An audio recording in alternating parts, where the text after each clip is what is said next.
From Kansas State University, this is Agriculture Today. Eric Atkinson with you. And ahead today, K-State's John Holman will talk about selecting a summer annual forage for planting over the next several weeks. John will go over several general guidelines on choosing a forage for the intended feedstuff need, with a particular emphasis on the expected crop performance in dry weather. Then, from the Washburn University School of Law, Roger McEowen will look at the legal protections offered agricultural cooperatives against antitrust claims and how the courts have interpreted those protections over the years. He ties this back to recent questions about the meatpacking industry. And later, with another Stop, Look, and Listen, K-State's Gus Vanderhoeven. Plus more, right here on Agriculture Today. For information on threatening weather, you should depend on the National Weather Service and their broadcast on NOAA Weather Radio. NOAA Weather Radio is an all-hazards radio network that provides up-to-the-minute weather information, including life-saving warnings anytime, day or night. NOAA Weather Radio also broadcasts information on man-made disasters, such as chemical spills, Amber Alerts, or other national emergencies. For the National Weather Service, I'm Bill Curtis. This is the K-State Radio Network, and welcome once more to Agriculture Today. Our topic to open this edition, Summer Annual Forage Selection for growing as a forage resource this summer. And we've brought in via phone an individual who's logged considerable research time on that very topic. He's a cropping systems agronomist for K-State based in southwest Kansas, John Holman. John, summer annual forage alternatives, well, they can be numerous, correct? Right, Eric, and as always, just a pleasure to be with you and an opportunity to visit about this topic. You know, producers right now are gearing up to plant summer annual forages, and many of them do that every year as part of their crop rotation. Mm-hmm. But something that maybe producers have not looked at in the past is the ability to plant some of these warm season annual forages after the wheat crop comes off. And that could be done in those dry parts of the state that continue to be extremely dry, or it could be done in places that have had good moisture.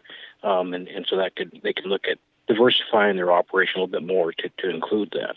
Let's get right to what you consider are the principal factors when selecting a summer annual forage for planting here in the coming weeks, say from now through mid-June, late June. What does one need to process, if you will, before settling on which forage to go with? Sure. And our planning window is from now all the way through really probably middle of July. So we have about the next 45 days. We have a planning window available to us. And really, there's a lot of different options when we look at potential summer annual forages. And so really we need to look at what the producer's end goal is. And we'll talk about some of those. So, for example, on kind of one hand, it could be putting up silage. A lot of feedlots and a lot of grower operators might be planting something like a grain sorghum for silage. It could be putting up a forage for hay production, which would typically be a lot of our forage sorghum type varieties. Or it could be grazed, and that could be something like a sorghum sedan that has a little more regrowth potential than a true forage sorghum. Some other hay options would be something like calf or pearl millet. And also we have a lot of growers interested in growing cover crops that may or may not be grazed during this time of the year or post-wheat. And they could include species that are a little less common out there, and that could be something like cowpea or sun hemp, which are a couple of legumes. They could be grown in combination with the warm season grasses I mentioned. So really, we almost have to work the situation backwards. What is our end goal? Mm-hmm. And then based on our end goal, we can identify the species that we want to plant. And then within the individual species, there are certain varieties that may fit that system a little bit better. So, for example, with the forage sorghums or the sorghum sedans, we have different traits, such as a brown midrib trait, flood-period sensitive, semi-dwarf. There's different traits that we can look at within varieties to help select the best variety and species to grow. So we have this wide spectrum of possibilities here. Does one want to break this down looking at the quality of the expected forage versus the expected tonnage they might want to shoot for? How does one sort all of that out, John? Well, that's a great question, Eric, and that's something that we actually work on every year. We test different varieties at 3 locations annually, at Garden City, Hayes, and Scandia. And we evaluate yield potential, and we evaluate regrowth for producers that have enough moisture to try and get 2 cuttings of hay, or those that have more regrowth potential are better varieties for grazing. And then in addition to all of the yield components, we also look at quality. And so all of that information we put together every year, and that's available on the KSU Agronomy website under the crop performance tests of forages. And so I would encourage people to go there and take a look at how varieties have done in their area and select a variety that has performed well over years. And so we evaluate many different types of varieties. I'd like to talk a little bit about the areas that, particularly down in southwest Kansas, has kind of been the worst hit by the lack of moisture for the last several months. Summer annual forages can be a very useful tool in that kind of situation where producers do not have maybe native range is not very productive, or they're running short on forages, or maybe just to try and keep things together, look at growing more, putting up more hay or silage than traditionally, just to keep their cattle numbers, to maintain them. Mm-hmm. And so what we have found is forages can do very well and be very responsive to not very much moisture. So in our long-term research there at Garden City under dryland, we've grown forage sorghum as a full season crop and then also post-wheat. And what we have found in favorable moisture years during the growing season, so we have the whole growing season yet ahead of us, we have found in favorable moisture years the yields to be comparable between the two systems, whether we do the double crop or single full season crop.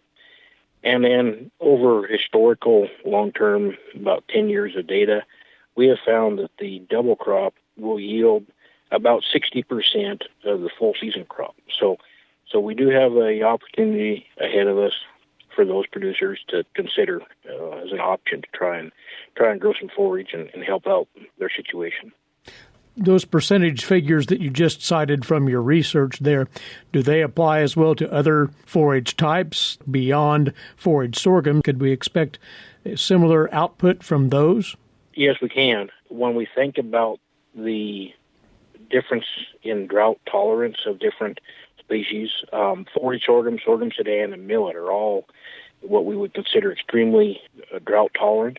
And so all of those would be able to respond very, very nicely to very limited moisture. When we look at something like a sorghum sedan, where we may try and get more than 1 cutting, if we delay our planting of that until middle of July, our growing season starts to get shortened, where we may only be able to get 1 cutting instead of 2.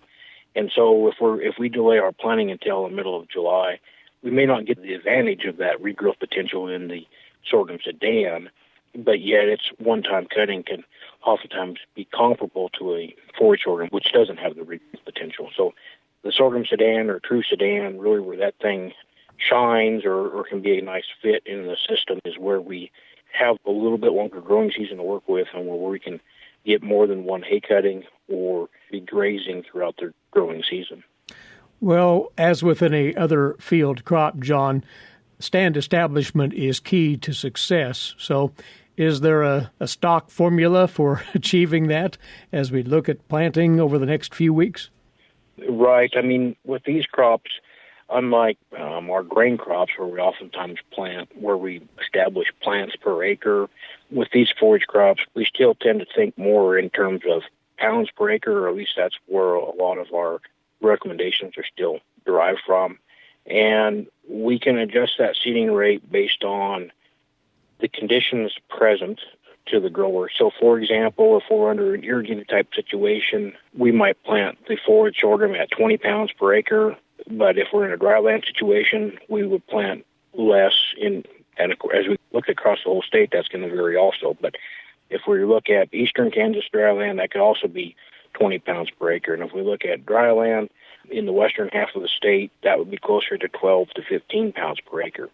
Now, something that can happen quite oftentimes in very dry years is when we have a higher seeding rate, that's more plants to try and maintain, and so then we can actually see more drought stress. And so what we can do to kind of mitigate that is lower our seeding rate back even lower and plant closer to 10 pounds per acre. Now, this will do a couple of things. It's going to reduce our yield potential a little bit, but again, in extreme drought conditions, that's maybe what we may have to give up some yield potential to be able to just keep plants alive.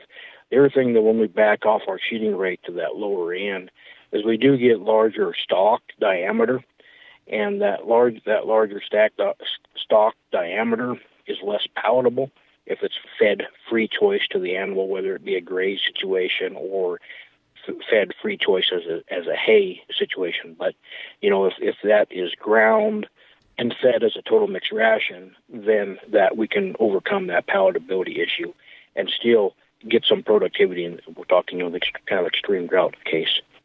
All important considerations here, and you and others at K-State, John, have generated this wealth of information that producers can tap into in as far as summer annual forage production. And as you said, that can all be found at agronomy.ksu.edu. Always a pleasure talking about cropping alternatives that producers can use. Appreciate your time. We'll catch up with you again soon. Thank you, Eric. Cropping Systems agronomist for K-State, based in southwest Kansas, John Holman, with some considerations on selecting a summer annual forage for planting here in the coming weeks. And you're listening to Agriculture Today. A social distancing tip. Keeping your distance from others is important in slowing the spread of coronavirus. So here are some fun things to do alone. Read a book, take a walk, unpack your suitcase from that trip you took last September, paint a self-portrait, catch up on a TV series, do a puzzle. Remember, we should all stay home to lower the risk for everyone. For more info, visit coronavirus.gov. Let's all do our part, because we're all #AloneTogether. Brought to you by the Ad Council. Agriculture Today continues now here on the K-State Radio Network, and back in with us via phone, Roger McEowen, Professor of Agricultural Law and Taxation at the Washburn University School of Law. If you were along with us the last time Roger joined us, you'll recall that he talked of requests that were put in, not only by the President of the United States, but various state attorneys general, calling upon the Department of Justice to look into the pricing activities of the major meat packers in the wake of the COVID situation.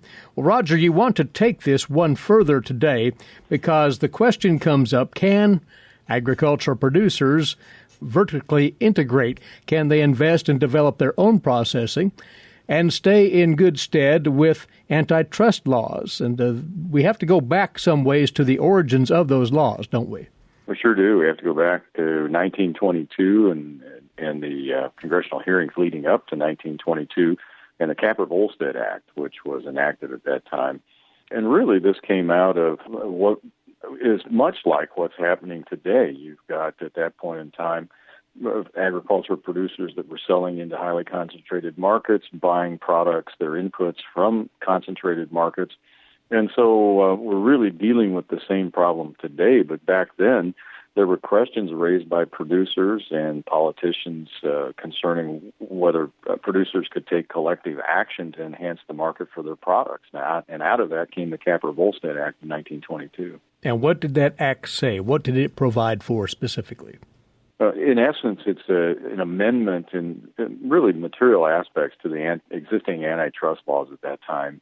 Of course, the big ones were the Sherman Act in 1890 and the Clayton Antitrust Act and the Robinson Price Discrimination laws that were on the books at that time. But the feeling was it didn't go far enough with respect to agriculture.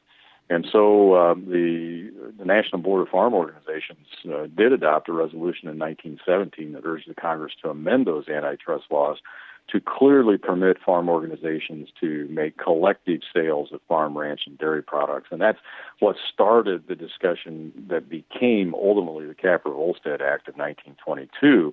And the purpose of that law was to remedy two problems under existing antitrust law.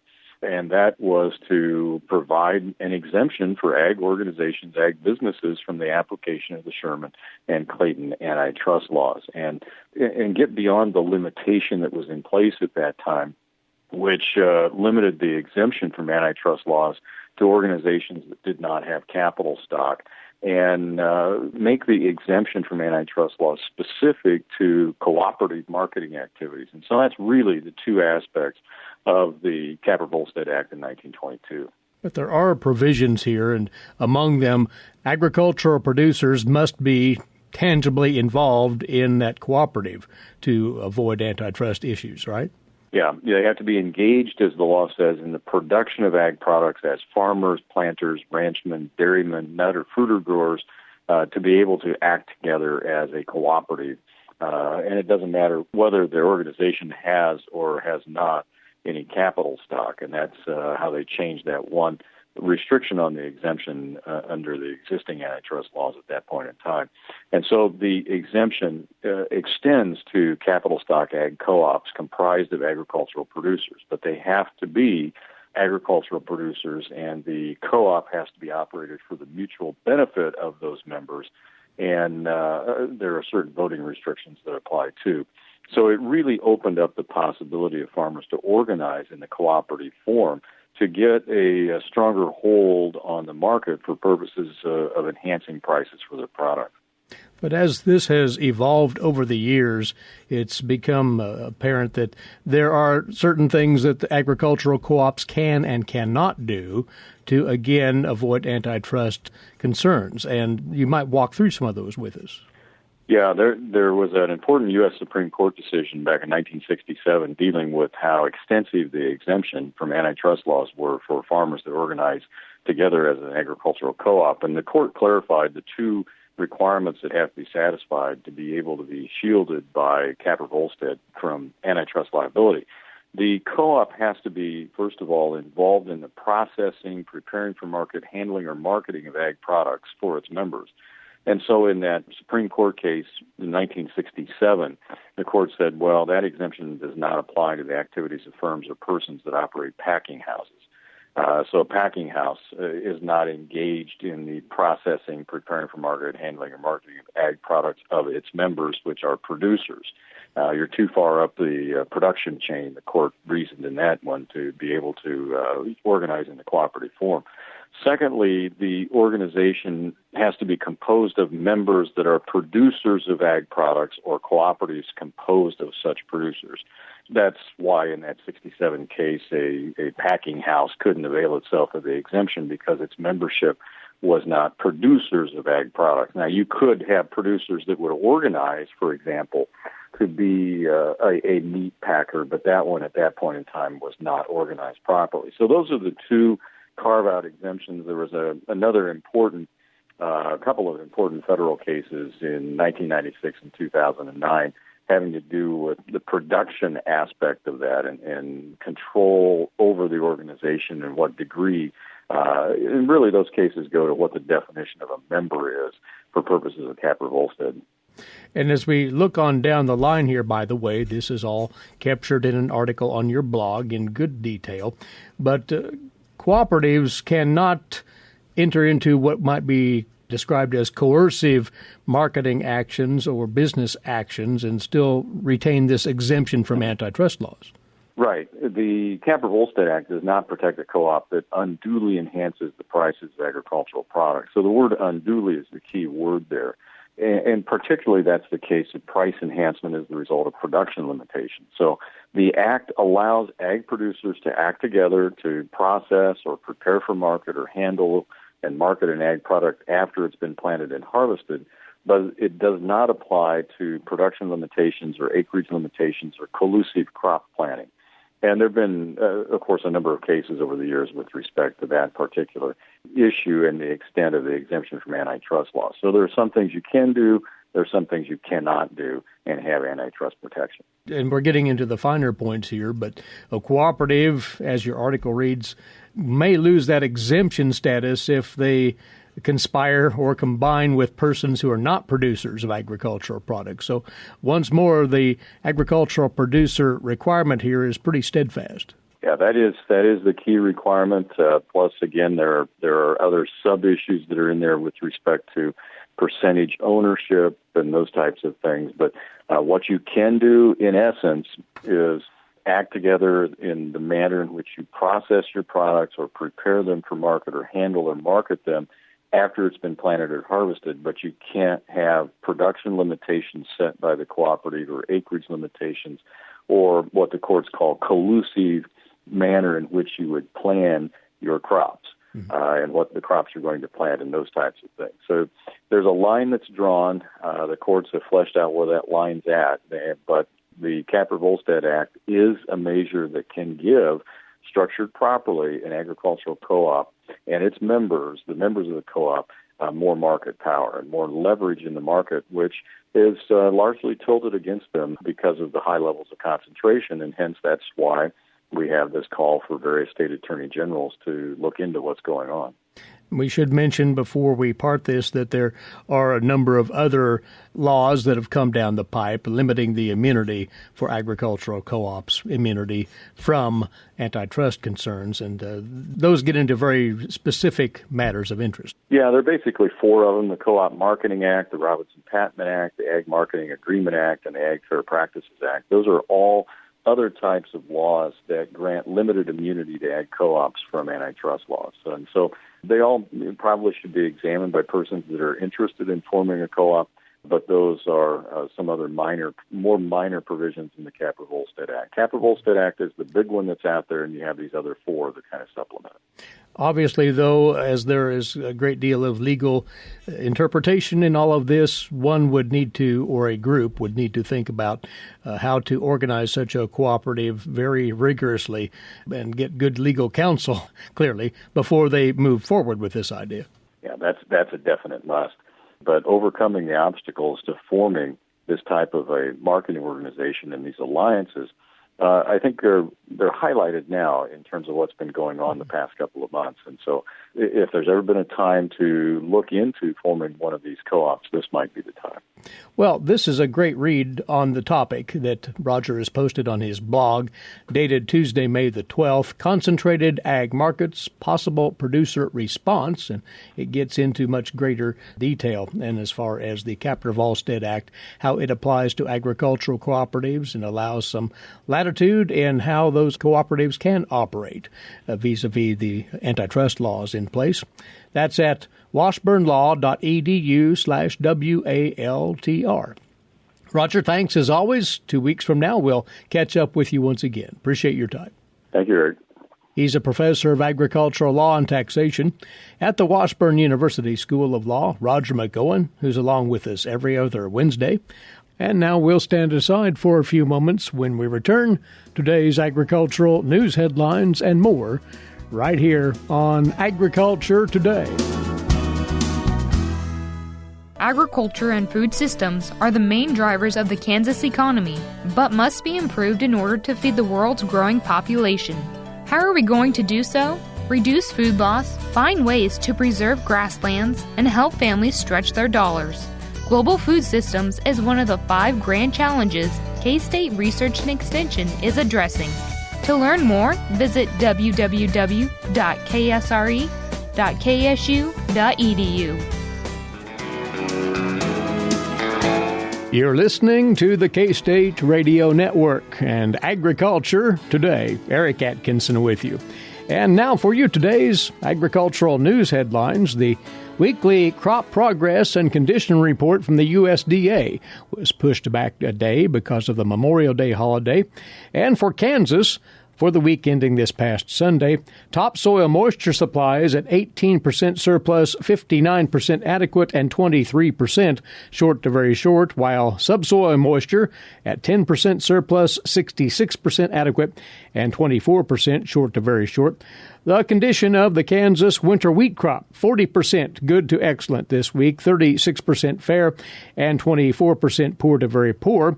Winter wheat now jointed at 98%, wheat headed at 84%, and wheat turning color now at 6%.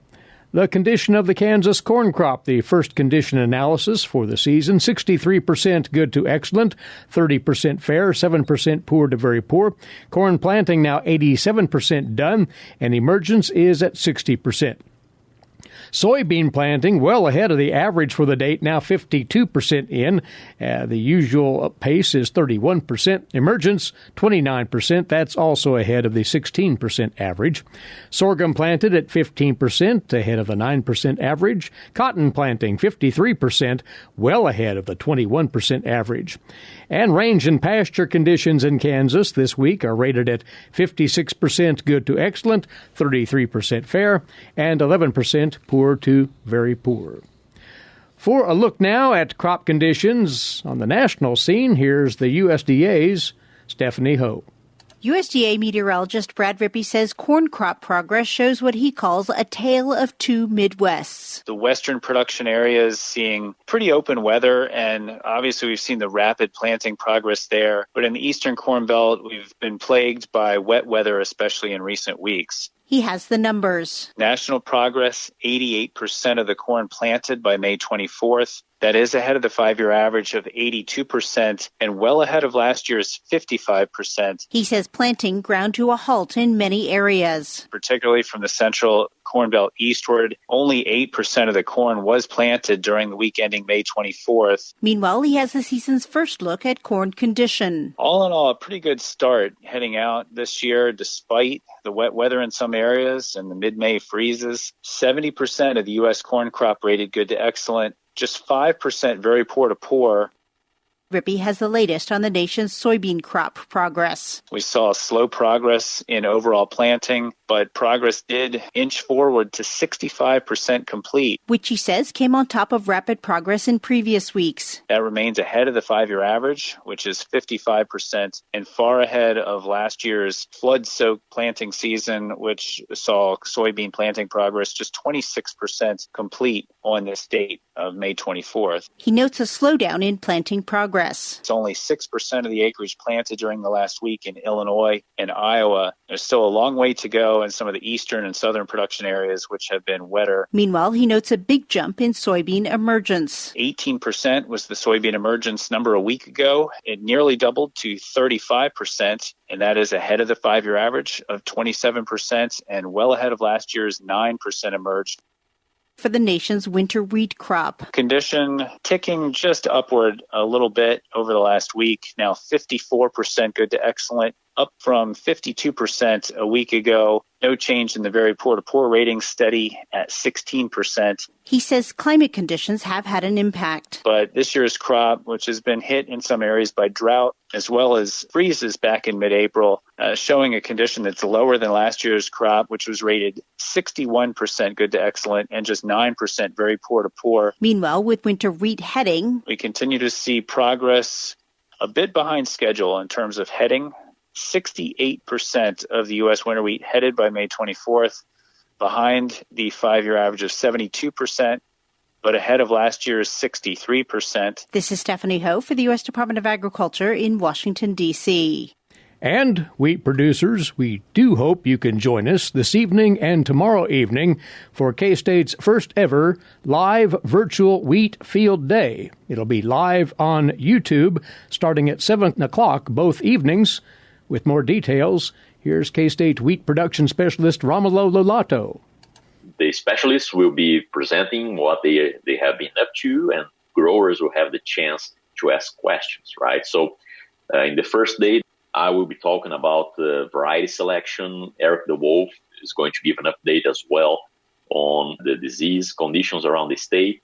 And Lucas Haag, the Northwest area agronomist, is also going to be talking about wheat variety selection for Northwest Kansas. folks who are going to watch that event will also have the chance to meet Kelsey Anderson, who is the new extension plant pathologist at K-State. That will be all in the first day, and we'll have a discussion panel in the end where we're going to tackle any questions coming from growers. Then on the second day, again, we're starting at 7 p.m., right, on the evening. Then we will have Alan Fritz discuss varieties for Central Kansas within his breeding program. So remember that he's the wheat breeder for K-State for Central Kansas. Then we'll also have Gurong Zhang, who is the wheat breeder for K-State on Western Kansas, discuss varieties from his program for the western portion of the state. And then finally, we'll have Stu Duncan, area agronomist in North Central Kansas, discuss some variety selection options for Central Kansas. And folks will also have the chance to listen from Aaron Harris from the Kansas Wheat Commission about some of the research that has been sponsored by the Kansas Wheat Commission and the Wheat Checkoff dollars in recent years. So very exciting couple of evenings on YouTube, right? So make sure that you have the link. It's just a very easy click to the link and you will be taken to that YouTube page that will be streaming live at 7 p.m. K-State's Romulo Lolato really looking forward to this event this evening and tomorrow evening. Again, the programs start at 7 o'clock. They'll wrap up about 9 o'clock each evening. And as far as finding those links, very easy to do so. You can go about this several ways. You can go to the KSU Wheat pages, Facebook, or the Twitter link. Just simply type in KSU Wheat. The links are there. Also, a new agronomy e-update flyer was released at agronomy.ksu.edu this morning. It has the full rundown on the program, and it has those links right there. So you can click on those and access the program as well this evening. So, wheat producers, great opportunity. K-State's first ever virtual wheat field day. Again, tonight and tomorrow evening, starting at 7 o'clock both evenings.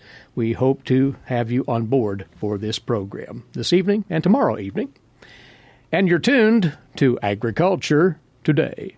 Social distancing slows the spread of coronavirus, so stay a minimum of 6 feet away from others and stay home if you can. More info at coronavirus.gov. Let's all do our part, because we're all #AloneTogether. Brought to you by the Ad Council.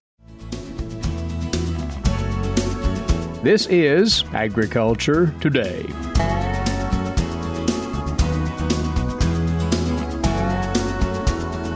Stop, look, and listen.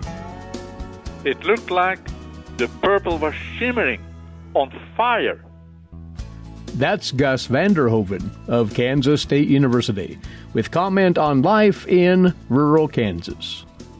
It was just another day, and yet it was not. As I sit here, I can still see the vivid color of purple and feel the excitement of seeing what was in front of me, shimmering in the afternoon light. I remember closing the truck door and softly saying to myself, "This is awesome, awesome." I was standing there alone, and it was very quiet. There was no noise, no barking dogs, no airplanes flying over. I had entered the farm through the north gate and drove the dead-end road to the dead end. After opening the gate, I followed the old track through the Brome Meadow to the pole barn, where the stone foundation of the long-gone farmhouse still stands, partly hidden by surrounding trees. It's our favorite family camping and picnic spot, with the fire pit where once a cottonwood stood. Standing there in the wow moment, this is what I saw. Several huge patches of Dame's Rocket, or sometimes called Dame's Violet. It's a forb, an herbaceous plant. But forgetting about the science, it was a never-to-be-forgotten moment. It looked like the purples were shimmering, on fire. The patches were large and spread into the old foundation and out among the trees. The old limestone walls looked as if they embraced the flowers. Together there might have been more than half an acre of flowers standing up in the green grass. Dame's rocket belongs to the mustard family. It flowers from May until June, carried on erect stems. It's found near abandoned farmsteads, roadside thickets, and in open woods. Right now you can see it blooming in many places, but not like I saw it that day. I will never forget it. Dame's rocket is an escaped ornamental and was often planted by early settlers near their homesteads. It's now widely naturalized. After the seeds have set, I'm going to collect seed. I'll beat the quail and other birds, and there should be plenty for all of us. I'm going to try to get some of the seeds to grow in the half shade near the old gate here on the hill. What is interesting is that several of the prairie wildflower books do not mention Dame's rocket. It's not a native. In Weeds of the Great Plains, I was able to read up on it, as well as in Wildflowers and Grasses of Kansas. Of course, it can be a weed, but around old barns and abandoned homestead, it's not a weed.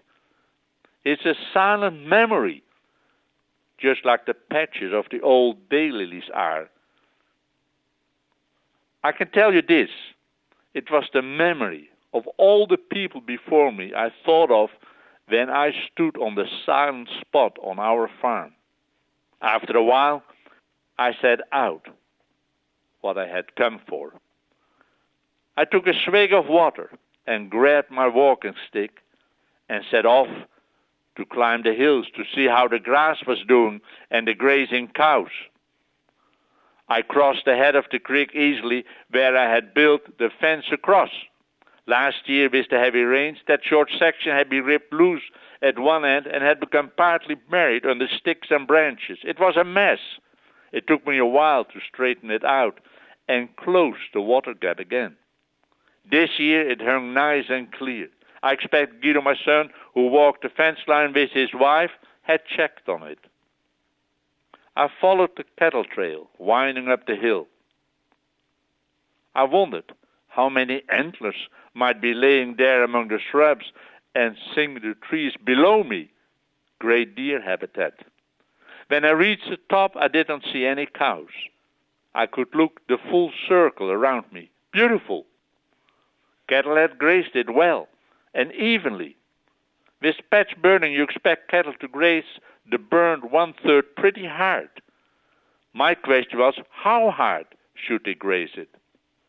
The fact that I did not see any cattle did not bother me. I know they'll be back. They could have gone for water. I picked up a well-bleached bone. It was a leg bone from our pony, Pop-Tart. In the distance, I saw a turkey flapping its wings, then gliding. I found an empty turkey egg. I remembered our dog, Kansa. He would search for turkey nest and would slobber an egg, until I told him, no more. I eased down the hill to the lower slope. That is where the stick came in handy. I'd seen what I'd come for, and much more. But at the truck, I took another long look at the mass of purple, Dame's rocket.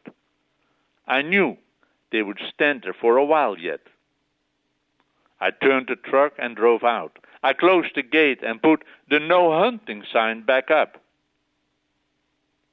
Managing rangeland is always a challenge, but somehow the people always had time, need for, and loved the color of flowers around the home place. Just Dame's rocket, a flower of the old country, growing in Kansas. Gus Vander Hoeven of Kansas State University with his weekly commentary on life in rural Kansas, featured every Wednesday right here. And that is our time for today. Remember to take advantage of our podcast service if you happen to miss our broadcast here any given day. Each day's program is archived at agtoday.net. You can also subscribe to an automatic download of the podcast if you prefer. agtoday.net is where you go for all of that. In the meantime, we'll be right back here this same time tomorrow and hope you'll rejoin us then. Eric Atkinson here, bidding you a good day for Agriculture Today over this, the K-State Radio Network.